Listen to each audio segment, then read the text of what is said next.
제 전부 조던 이미 오늘 뭐 전부는 밖을 다른 산도 젊어도 돈바 뒤제 장라기 시험설 이제 월세는 이제 그래서 잡을기 신로 일하는 지면 판조자로 소라는 건 또반 버르신지로 건 또반 버르신 공주 또반 버르신지로 마판바 혼종한테 비티기가 정매바야 지정매바 디체나 디디나 대비는 셔바 잡좀 바양도 버조버산지 즈마메 비군 초립 숑어 这把一下完几顿的兄弟弟落插车插落插车插牙节sem jen namla churton to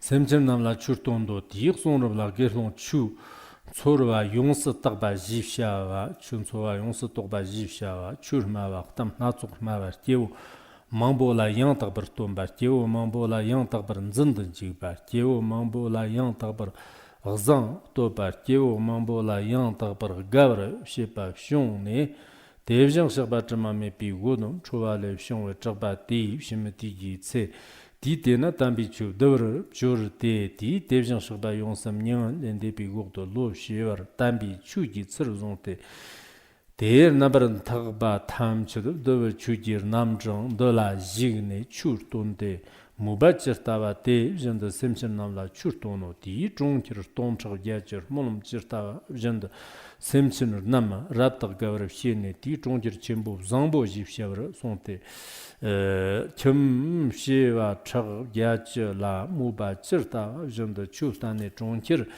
대내 쪽쪽 시와 척 야지 랍다 따버르 시소 디능네 시와 척 지금 라나메 비상치블라 랍다 고도 셈신 시와 척 던지 작거는 냥두기 터발라 랍다 고데 떨도 되니 게르롱 추 소와 용스 딱바디 게르롱 처당 단직도 상적령보 갈라버 델 예정 송오 마판바 게르롱 추 소와 용스 딱바 송네 랑부르 말롬바 종지르 쳔보 zambo 테르 게르롱 추 지샤와 신데 디르 남버는 타비 도 동버르 종오 상탄 진 토버르 게르도 게르롱 추 소바 용서 딱베 넘 도르데 시와 척 쩌다 남버는 타비 도 척 종르 게르도 디니 디 게르롱 추디 종지르 쳔보 zambo 테르 Sırıkçı chu tambe kiwo raptak gavra shijan di moba chirta vjanda chu tambalam keba mayende di kiwo te dagla chu tamchana tomba gur tomba niki domjang tomba niki jisir ton te gang nge chu tamchir tomba gur jiftan bandana tebjang shigbib ka kuna yano gang tsuwa yongsa tagba dip shaba tena kyun chakbar te gerlong ten tsuwa yongsa tagba mayan na jifshir gerlong di mang tsuwa yongsa tagba jifsha la tena tsuwa yongsa tagba mayan te di jifshir jena metok yongsa lenjang langne yongsa shodo pudang shigba yongsa lenjang langne yongsa shodo tena mashiba yente shiba go tena shiba mayende shiba go ngana tsambar shane yin rongwa yinje tena sarwar te nimbar zogne rambo malumba yinje tertir yichibir mapshi ji zerdo gerlong tena wag yopa yente gerlong tsuwa yongsa tagba tela kiwo te tag rabta tape tertir kiwo te tagla yin shena yinwar mani so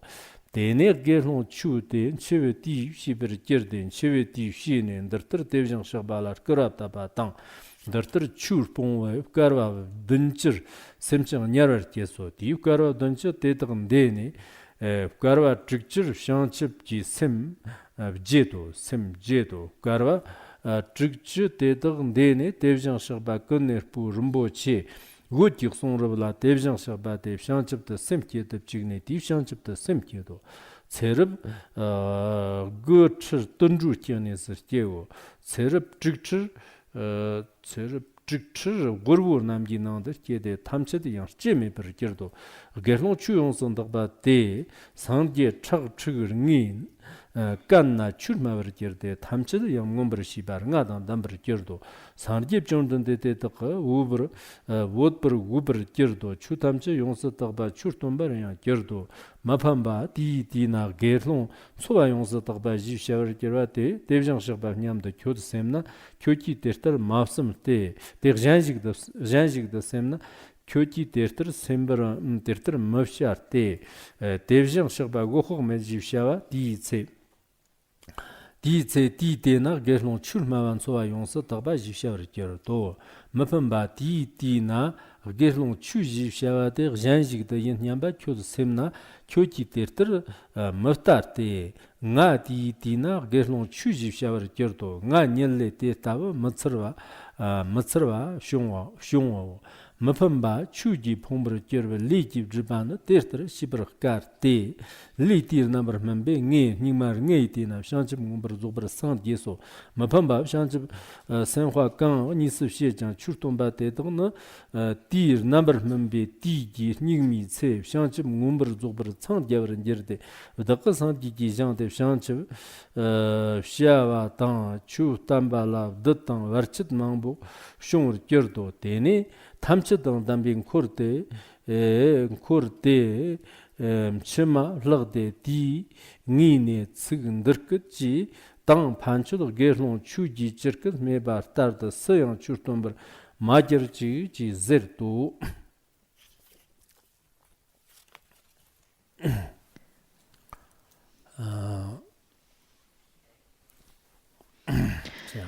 So let us continue with the class on the Mahayana of Mahayana Vaipulya Sutra of Total Retention. Previously, we've already learned that if one were to slander the Dharma, even after that person had attained full enlightenment, he or she will be reborn in the time of degeneration. Usually that kind of karmic retribution, or usually that action of slandering Dharma is done under the influence of a bad companion. So today let's continue with the sutra. We're going to finish the story of Bhikshu Dharma and Bhikshu Pure Life. We're going to finish this part today. Shakyamuni Buddha then continued to say to Ajita, saying that Ajita, as I remember, countless kalpas ago,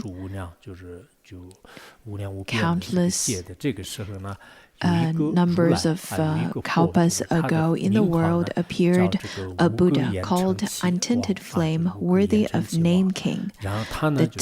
He has 10 titles of the Tathagata, or 10 qualities.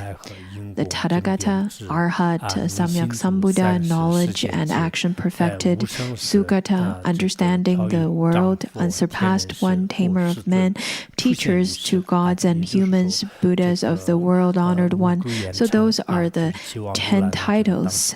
The Tathagata, untainted flame, worthy of name king. The 10 titles are 10 names of the Buddha. For example, in one of the titles is Arhat. In Tibetan,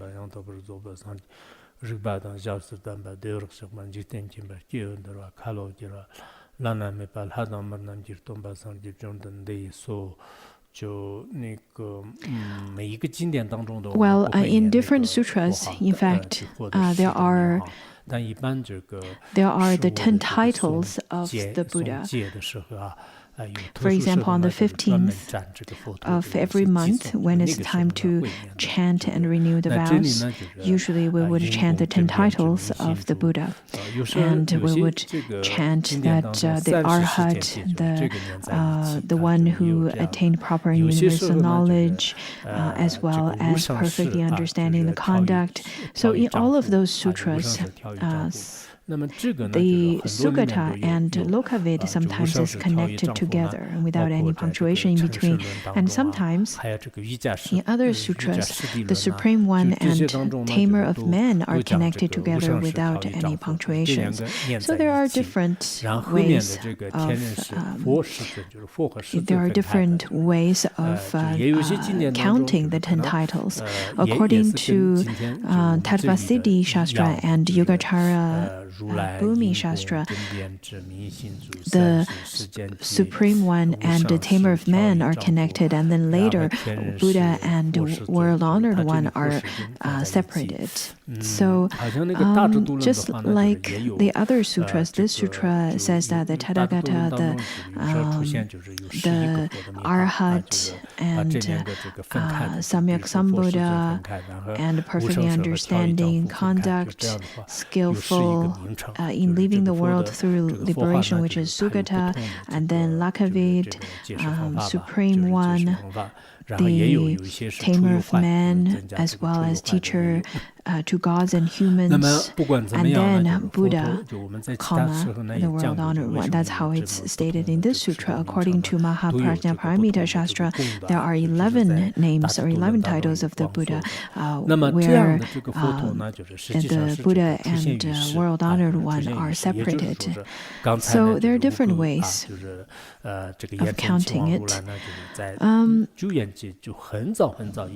So this Tathagata, the untainted flame worthy of name king of Tathagata, during his life of 80,000 Nayota years, the Buddha expounded the Dharma to the multitudes. So he turned the Dharma wheel for 80,000 Nayota years, for a very long period of time. And in the Dharma of untinted flame of worthy of name King Tathagata, there was a bhikshu called Pure Life. So his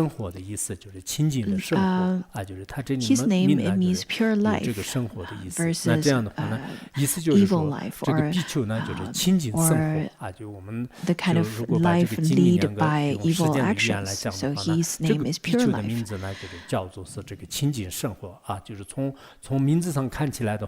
From his name, we can see this bhikshu must be a bhikshu who practices perfect conduct, who practice the conduct according to the Dharma and doesn't generate wrong view or doesn't practice or earn a living from wrong actions. So this bhikshu could memorize and retain the 14 Koti Sutras and 6 million Mahayana Sutras. So under this Tathagata, the bhikshu, whose name is Pure Life, he can retain the Dharma teachings of 14 Koti Sutras and the 6 millions of Mahayana Sutras. So he's a great master, a great master, a great Rinpoche. And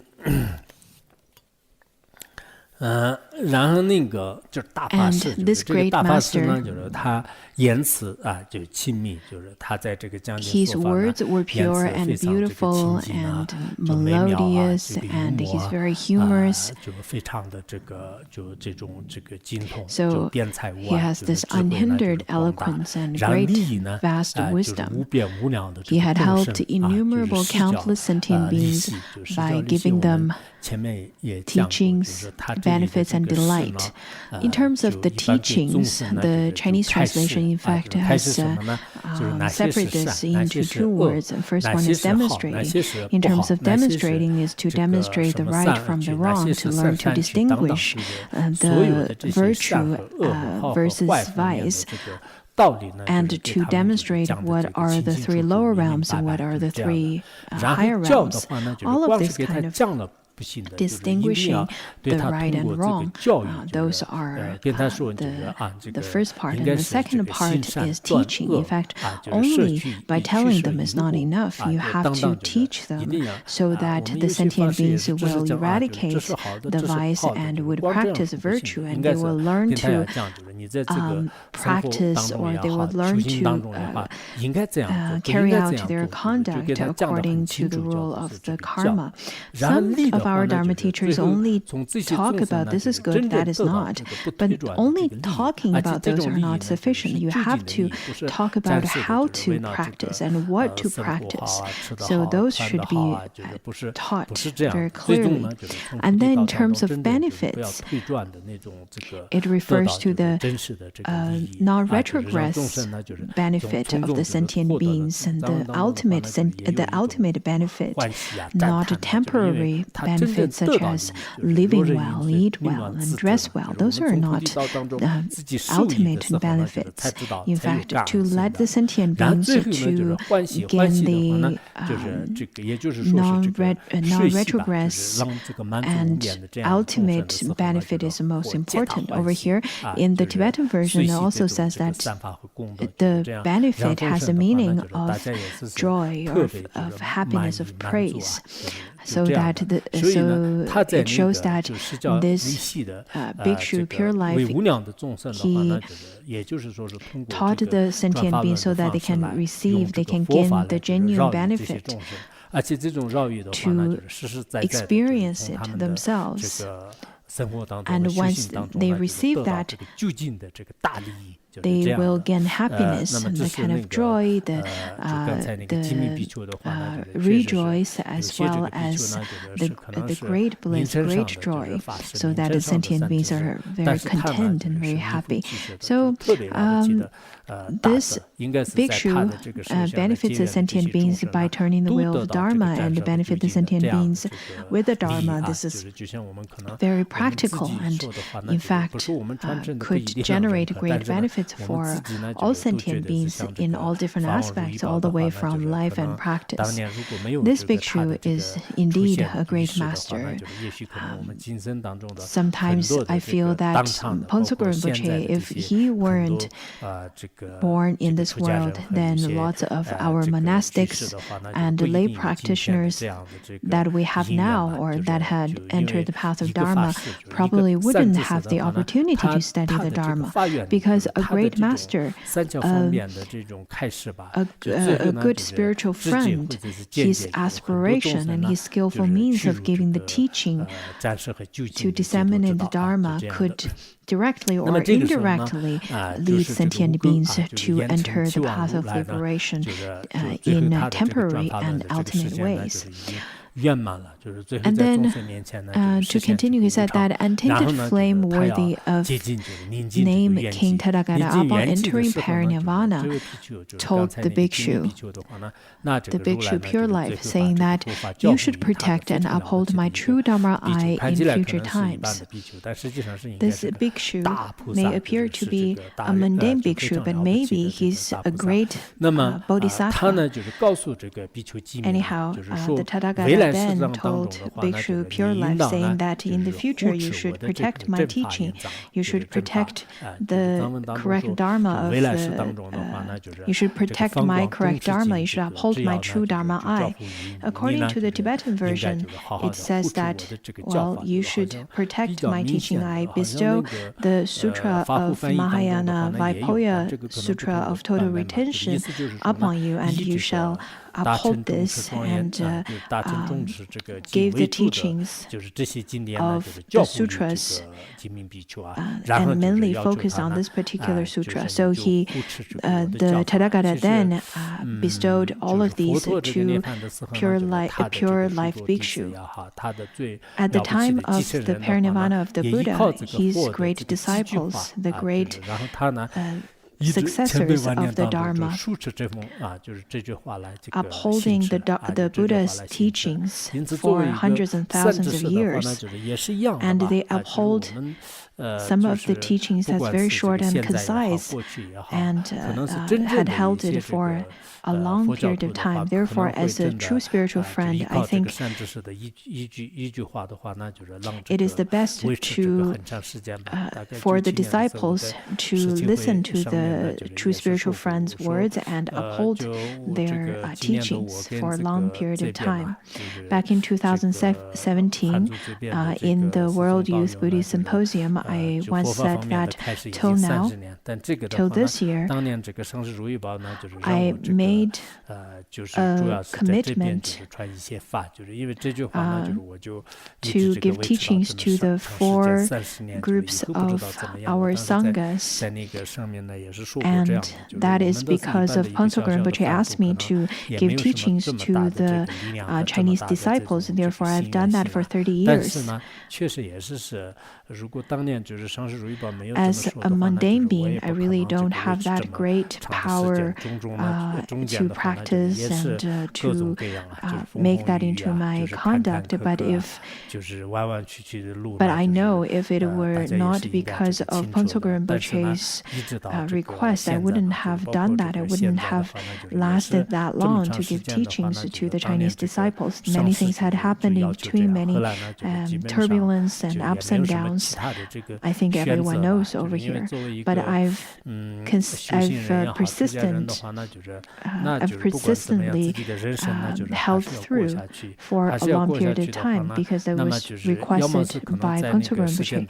But later on, I really don't have any other choices. So as a practitioner, as a monastic, in whichever way, I think it is the best way to live my life.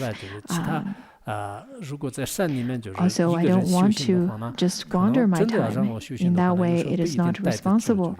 So I think the best way for me to stay in this world is to just give teachings. If I were to stay in a mountain to practice in solitary, I'm not sure if I would be able to do that. Earlier on, I wanted to practice in retreat for only 7 days, but even 7 days cannot be succeeded because things came up. So I'm not quite sure. So anyway, I will continue to give teachings to everyone and spend my life this way. I think that's how it is going to be for now, and I'm not sure how it's going to happen later on.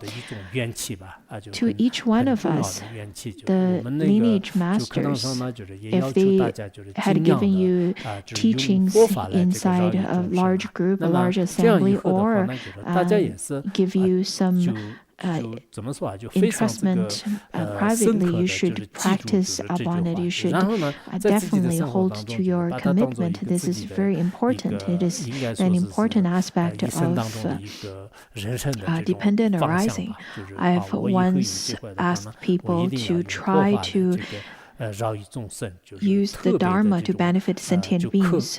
I really hope that all of you can remember this, can remember what I've told you, and use that as the direction of your whole life. So you should make heartfelt commitment, saying that whenever I have opportunity, I will definitely benefit sentient beings with the Dharma. And then later on, such opportunities would also naturally appear. So this is something that you should remember. So to continue pure life, having accepted that Buddha's instructions for thousands and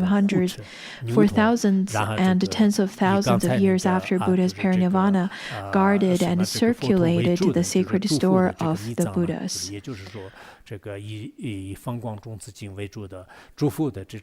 So he had guarded and circulated or propagated the secret store, the secret Dharma teachings or treasures of the Buddha. He accepted and upheld and read and recited texts in the Vaipulya total retention Dharma door and had profound understanding of their tenets. So for hundreds and tens of, for thousands and tens of thousands of years, he practiced upon that. He also widely expounded them to all the sentient beings in 80,000 cities in that world according to their wishes and preferences, according to the sentient beings' capacity and their wishes. At the time of the Buddha's parinirvana, that was entrusted to the Bhikshu Pure Life, and therefore, after the passing of the Buddha, Bhikshu Pure Life propagated the Dharma teachings, the essential points of this Dharma teaching, as a way of paying the kindness of the Buddha. According to a sutra, there was once a story. Once Prasanati asked Shakyamuni Buddha, saying that, how can I repay the kindness of the Buddha? And the Buddha replied, saying that there's the limitless number of the sands in Ganges River and all kinds of offerings.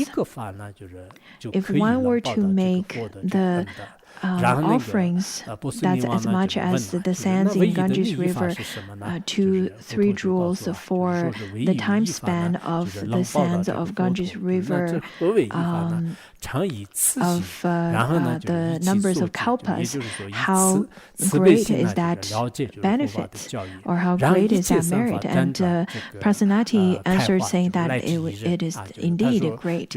And the Buddha said that, but that cannot repay the kindness of the Buddha. But there is only one way to repay the kindness of the Buddha. So Prasanati then continued to ask, then what is that only way of repaying the kindness to the Buddha then? And the Buddha answered, saying that that is, if you can uphold the kindness and spread the Dharma to the others, that could repay the kindness of the Buddha, even if you can propagate such Dharma to even only one person. So that's the only way of repaying the kindness of the Buddha, to understand the teaching of the Dharma with kindness, with great compassion, and then throughout many ways to pass down the teaching to the others, even if it is just to one person. Even if it is just one verse of the teaching. In other sutras, the Buddha told Ananda, saying that the only way of paying the kindness to the Buddha or making offering to the Tathagatas is to propagating the right Dharma and benefiting sentient beings. Therefore, when we think of how to reply the kindness of the Buddha, of the Guru, we should contemplate that after coming to this world, we've met the good spiritual friend, and they've given us the teachings to dispel our confusions. They've definitely paid lots of kindness to us, and how can we pay it back? We should contemplate in such a way that I am going to benefit the sentient beings with great kindness, and if I can do that, that would be the best way of repaying kindness.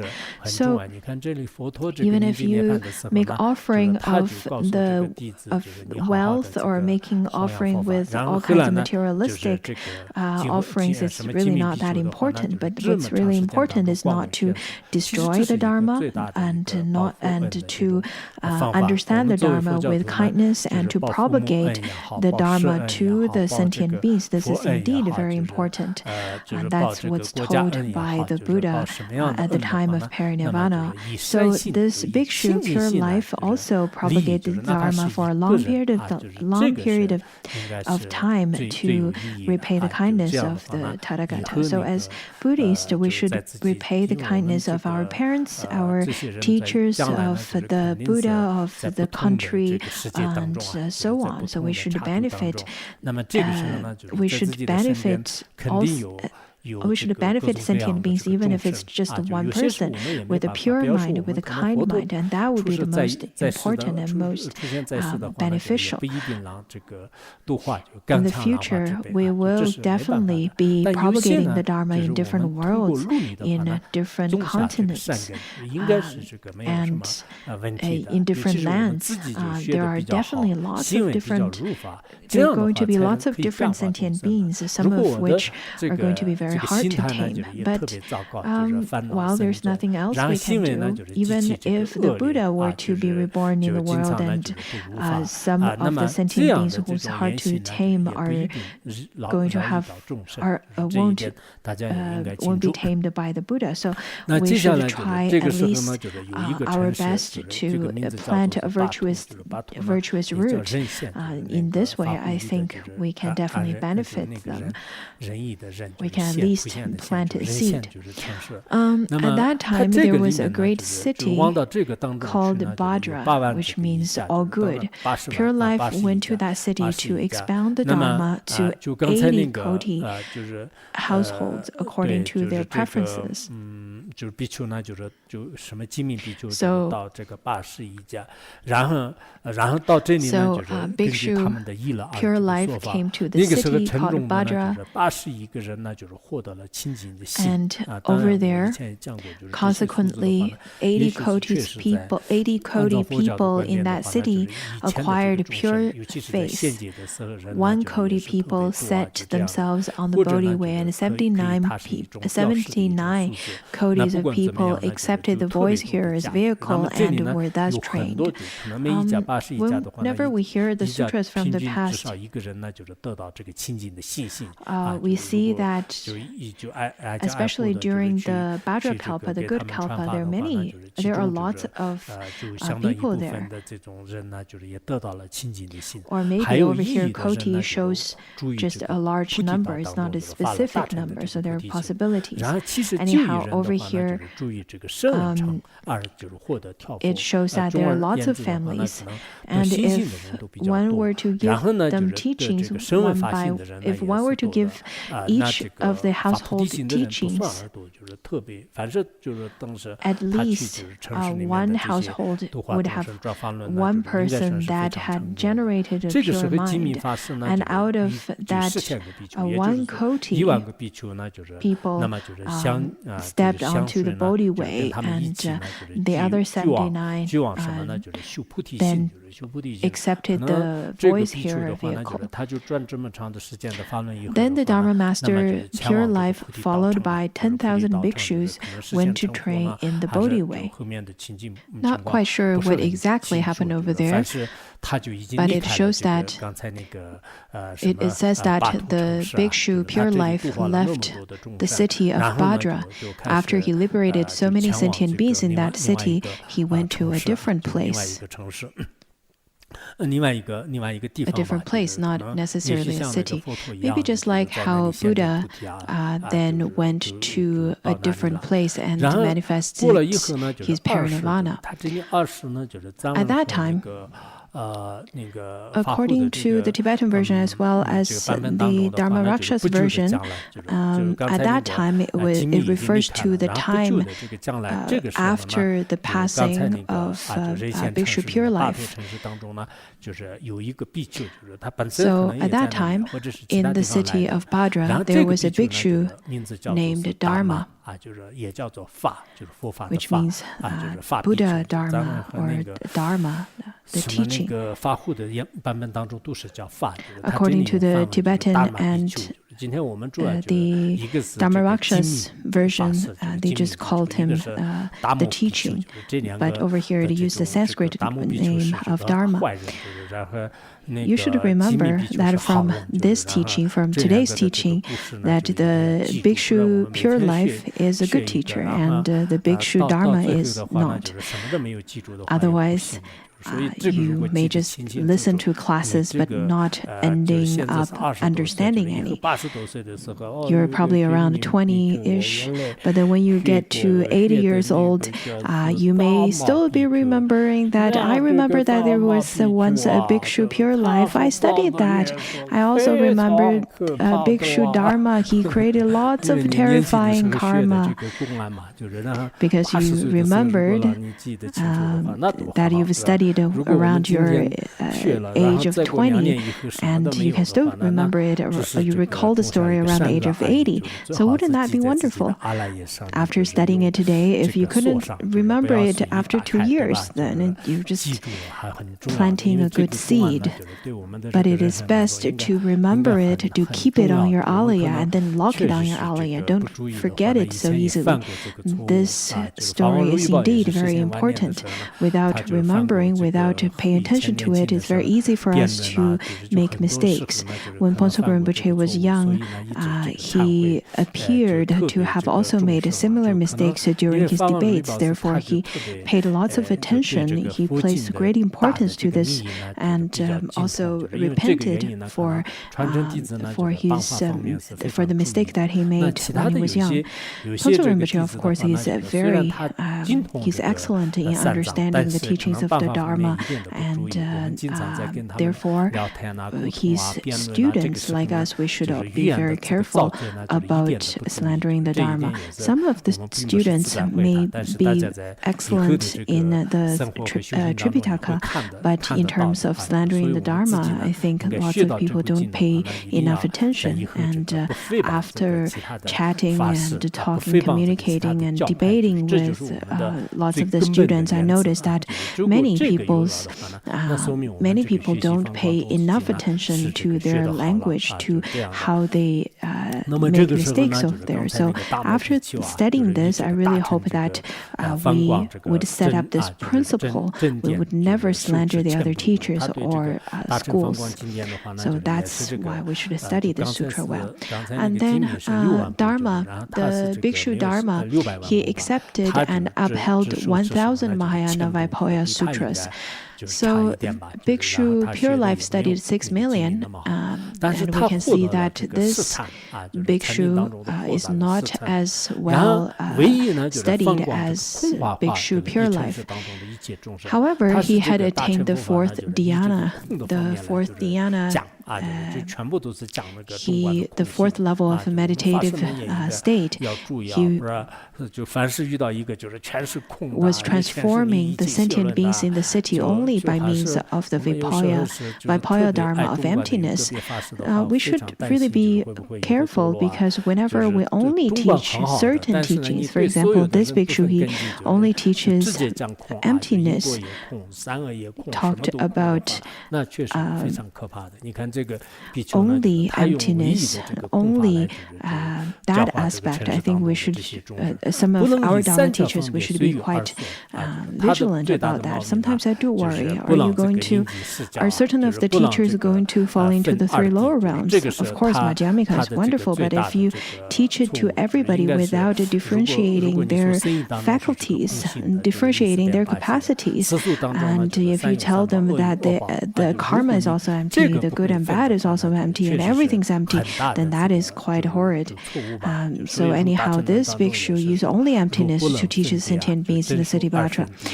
And he teaches only emptiness in this city, and and unable to speak easily and skillfully, he said these words. So his biggest mistake is to not be able to teach skillfully, and he speaks only of the emptiness and not able to differentiate the audience's capacity. Also, he does not differentiate the relative and the ultimate. If you were to say that the ultimate is empty, it transcends the 4 extremes and the 8 elaborations, and in the relative level, if you were to practice good, you will be able to receive the virtuous variation, then that's good. But if you don't differentiate that, that would be a great mistake. According to the Madhyamika it says that if one were not able to differentiate the relative and ultimate true truth, then that is not knowing the most profound teaching of that is taught by the Buddha. So we definitely need to understand how to do that. According to Longchenpa's resting in the according to Longchenpa's resting the mind in the 8th chapter, it talks about the relative and the ultimate. So you need to definitely study that. And then look at this teacher. He said that all dharmas are empty and silent. What I say is truly the words of the Buddha. What Bhikshu Pure Life says is filthy and impure. So out of jealousy, he said that the other Bhikshu, the Bhikshu Pure Life, his teaching is filthy and impure.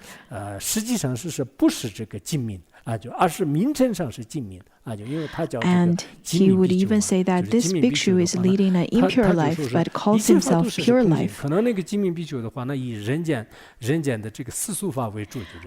he would slander that, well, this bhikshu named pure life, but he's leading impure life by living an impure secular life. But the Dharma bhikshu says that he is there to mainly propagate the teaching of emptiness. When there are lots of followers who believed and revered Bhikshu Pure Life, at that time he started to slander Bhikshu Pure Life. 为什么呢？就是他就讲这个理由，因为这个比丘呢，我们就归他供养什么画啊， And then he further explains, well, he is not pure. Why is that? Because this bhikshu keeps the flowers he has received for his own enjoyment, not for making offerings. He does the same with the solid perfumes and the powdered incense. So he says that how this bhikshu uses all the flowers that's offered to him and the perfumes and the powdered incense. He didn't make offering of those to the 3 jewels, and that is why he's not pure. I think for people who have lots of jealousy in their mind, these are the kind of mistakes that's very easily to be carried out in their actions. So we need to be very vigilant in our actions. 就是出家的，可能那个金明比丘是他这个出家就是年比较少嘛，就是他这个比丘呢出家就是为魔就啊，就是也就是 get ordained for a long period of time, so that was one of the reasons. The Bhikshu Pure Life, foolish and senseless, said by Bhikshu Dharma, does not know that I have long trained in the Brahma way of life. He is young and has not renounced family life for too long. He is arrogant, faithless, and utterly undisciplined. 就是金明比丘呢，其实这个金明比丘的话呢，就是应该是很清净的嘛。但是呢，所有的这些人的话呢，就是你们都不知道，就是这个金明比丘是这是一个形象而已，这是说说而已。started to slander him, saying that well, he only claims that he leads a pure life, but he is not.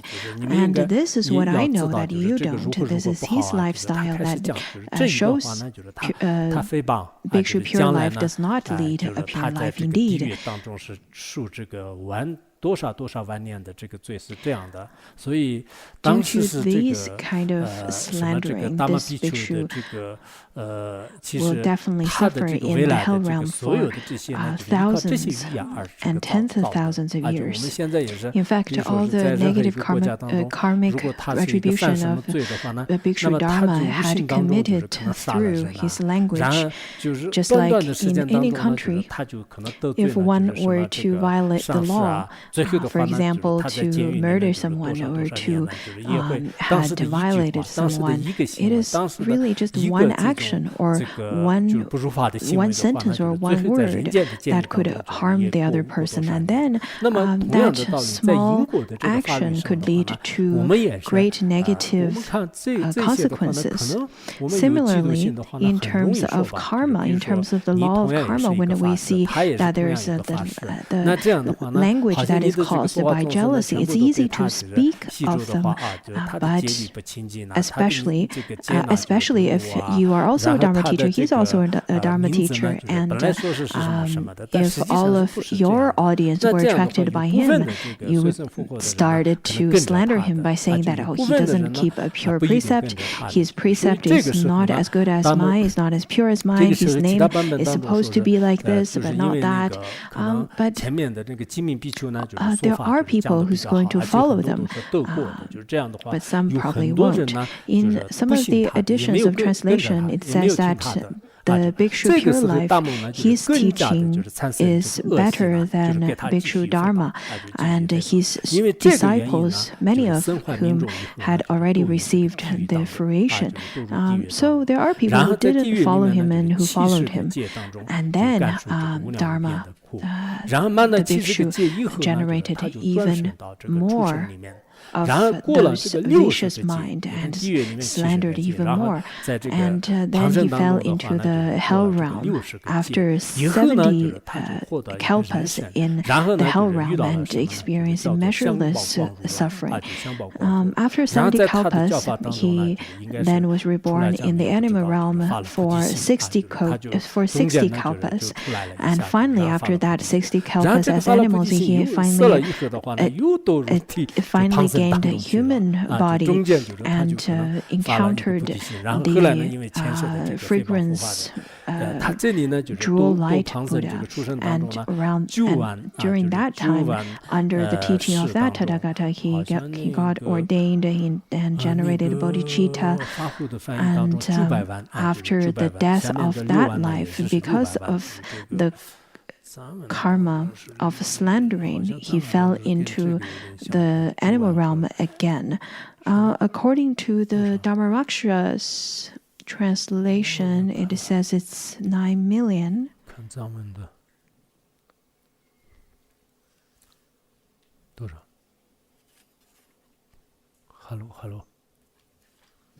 What's the Tibetan translation here?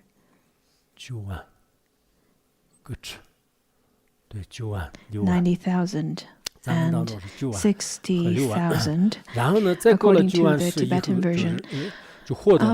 He continued to reborn in animal form for 90,000 lives, and after these 90,000 lives, he was reborn in human form for 60,000 lives. He did not have a tongue and lived in poverty and sordidness. So these are the karmic retribution because of the negative karmas, the negative speech he spoke of due to his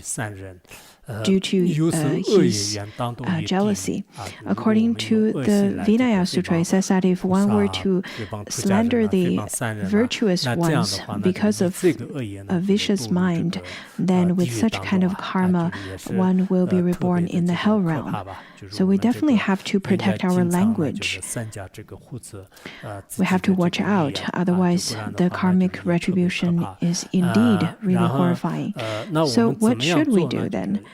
According to Nagarjuna's provision of Bodhi, where it says that where Bhikshu Zizai used to make a commentary, there's a translation in Chinese as well. According to that Shastra, it says that though the bodhisattvas may have some mistakes, we should not speak of them. Don't even mention that there is no such things of such mistakes. then we should protect our speech and only use our language as a way of praising them. Otherwise, if you keep slandering the others, this is really quite horrifying. I hope that among the practitioners, we should watch out for our language. We should not gossip behind one another. Especially, I think the females, they're very good at making negative speech, karmic deeds.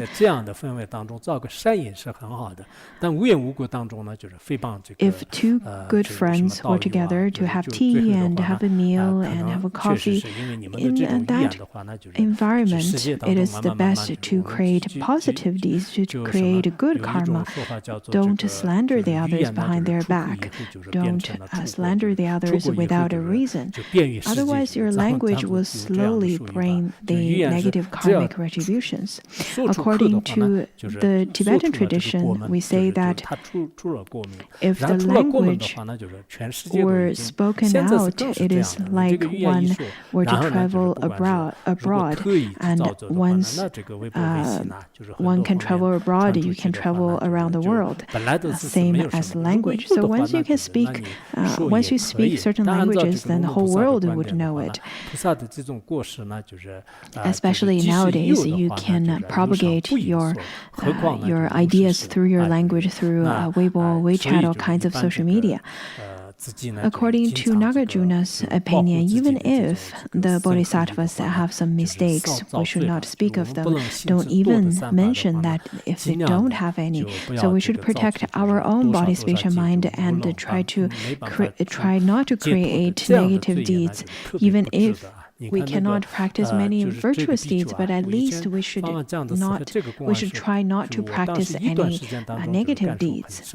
When Ponzo Rinpoche taught this story for a long period of time, I remember the story very well, and it left a deep imprint on me. At that time, I used to use this story to teach the others about the misconduct and the karmic retribution of slandering the Dharma. In fact, Pure Life and Dharma, this story is very famous in Tibet. I often would joke with others, don't become the Bhikshu Dharma. Throughout his Dharma propagation, he told his disciples many of those negative things, and that is why he cannot attain liberation for a very long period of time. Therefore, we should definitely reflect upon ourselves. And then by contrast, the Bhikshu Pure Life have gained pure faith in the Dharma, continue to pronounce the Dharma, because he has a pure and sturdy faith. And so it would be the best if we don't speak ill of the others. In fact, our mind is the most important. If our mind is pure, then the whole world that we see is pure. Even if we see someone had made a mistake, but if we practice that kind of a pure view, then we don't necessarily have to speak it out. We don't necessarily think that this is wrong. But when our mind is impure, when we look at the external world, it is just like we are wearing the dark shades of glasses, and then everything in front of us are really dark. Otherwise, if our eyes are good, we won't see everything dark. Look at Bhikshu Pure Life. His mind is indeed very pure, and his teaching of Dharma is pure. So he gained pure faith in the Dharma and pronounced the Dharma in a pure way. Subsequently, he encountered 63 Nayotas Buddhas as a Dharma master with the 5 transcendental powers. He always asked each Buddha to turn the wheel of the true Dharma. Our Dharma teachers and tutors, I really hope that when you're giving teachings, you should try to speak of the positives. When I look about myself, I think I would often speak of the impure as well. But I only speak of that so that people can distinguish the right from the wrong. I really hope that the audience could understand some aspects of the truth. This is not really good. I should try to focus more on the pure aspect so that the audience would generate more of a purity and joyfulness. According to the Great Torch Dharani Sutra, it says that with the kind mind to propagate the Dharma, one can gain great merit and would let the Dharma abide long in this world, which also help the great masters to stay long in this world. If we can teach in this way, if we can make aspiration in this way to generate happiness in sentient beings, then Dharma would abide in this world, and the great masters would also abide in this world. The auspicious conditions and the dependent originations would get there. So we should definitely study more from the Bhikshu Pure Life, his teaching and the way he carries out himself and his relations to the others, and he's full of compassion. He doesn't have conflicts with one or another. We shouldn't create conflicts with the others. We shouldn't see thorns over here and thorns over there. In fact, we should try to see that all the ways are we can walk on every path, and we can communicate and work with everyone. Otherwise, if your own practice is not good, if you don't have a good understanding or good insights, then you would feel that this is a bad person, that is a bad person, that is definitely a terrible person. If you were to say that this person is not good, that is not good, and this one's wisdom is terrible, and that one's view is bad, this one's conduct is bad, and I am the only one who's great, I'm the best of all, that is not good at all.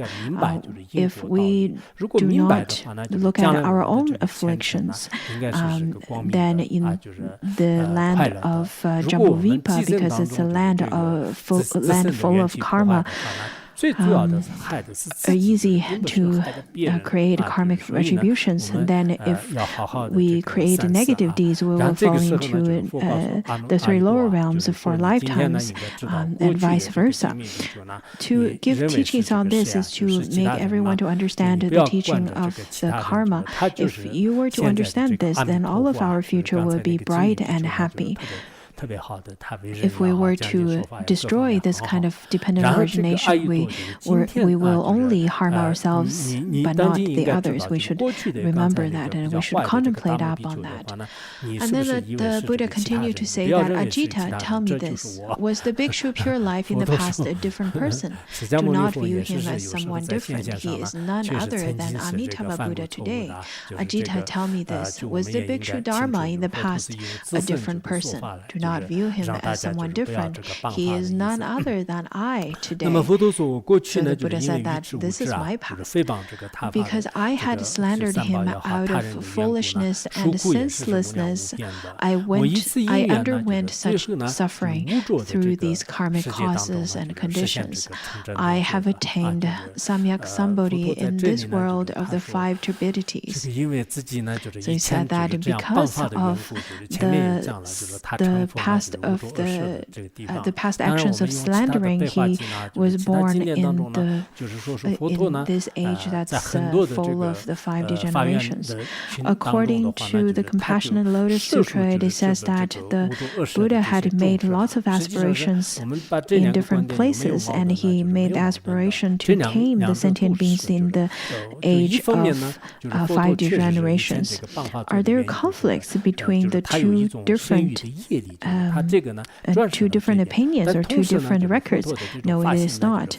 On one hand, it is because of the karma of slandering the others, and because of such kind of karma, he was reborn here. Also, at the same time, because of his very strong aspiration, he is enlightened in our world like this. Just like if we were to travel to Africa, on one hand, we need to have the karma of traveling to Africa. On the other hand, we need to have the aspiration to travel to there. So we need to accumulate both of these karmic connections. Therefore, in the sutra, it says that the Buddha is indeed really great because he dares to travel to the places that the other bodhisattvas do not dare to even think of.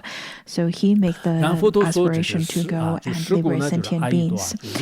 Anyhow, over here, in that sutra, it is mainly focused on the bravery aspect of the Buddha, and in this sutra, it is to make sentient beings to understand that indeed Shakyamuni Buddha's past life had also slandered the Dharma and suffered from such kind of negative karmic retribution in hell realm, hungry ghost realm, and animal realm. Therefore, Ajita, if there are bodhisattvas who double talk about the Dharma, they will, for these causes and conditions, attain Buddha Bodhi in the future world of the five turbidities. When they expound the Dharma, they will be Maras in their Buddha land, constantly causing hindrances and making troubles.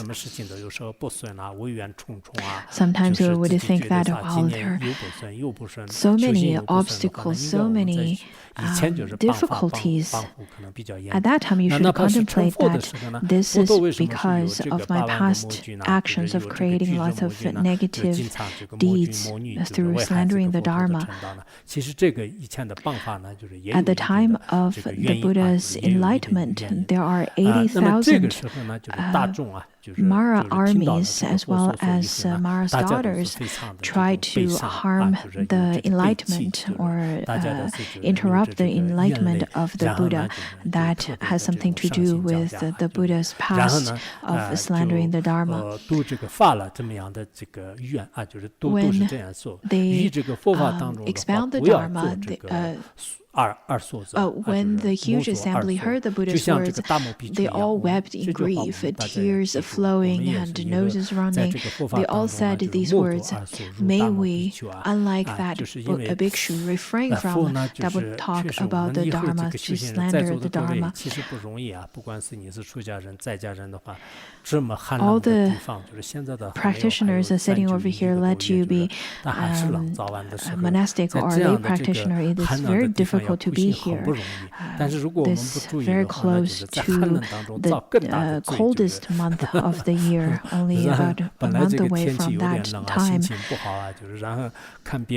So in this place, it's very difficult to practice. If we don't watch out ourselves, if we don't be careful, then we may create even worse karmic deeds in this cold weather. Originally, the weather is cold, and you probably don't have a good mood, and then you would carry out negative deeds and speech about the others. But over here it says that may we not become, may we, unlike the bhikshu, refrain from the double talk about the Dharma. According to Master Oi's commentary, he says that one should not generate all kinds of dualistic thoughts, to hold on to the small and abandon the big, or to hold on to the big and abandon the small. Do not generate such kind of dualistic thoughts and conceptual mind. According to Master Lianqi and Master Oi's commentary on the Pure Land teachings, they also used this teaching. They also use this story. So we can see that the great masters who propagate the teaching of a Pure Land, they are also very careful about the slandering, the action of slandering the Dharma. According to Contemplation Sutra, it says that there are opportunities to get liberated even if one were to practice the 5 inexpiables, but one will definitely have no chance of liberation if practiced the negative deed of slandering the Dharma. So after knowing this, we should be very aware of our speech. Throughout practice, we should constantly remind ourselves with this story and think about, have we ever committed such kind of negative deeds such as Bhikshu Dharma? For example, if you are tutors, have you ever said anything negative about the other tutors? There are merchants who would generate competitiveness and jealousy against of each other. Similarly, the supervisors and Kempos maybe also would generate jealousy. If one were to slander the others with jealousy, then such kind of karmic retribution would be very horrifying. According to the words of my perfect teacher, it says that jealousy and arrogance are the most hidden faults. If one were to make great mistakes with jealousy or arrogance, it will be very difficult to find out or to notice. So we should watch out for those, and we should remember this. Okay, we'll stop here.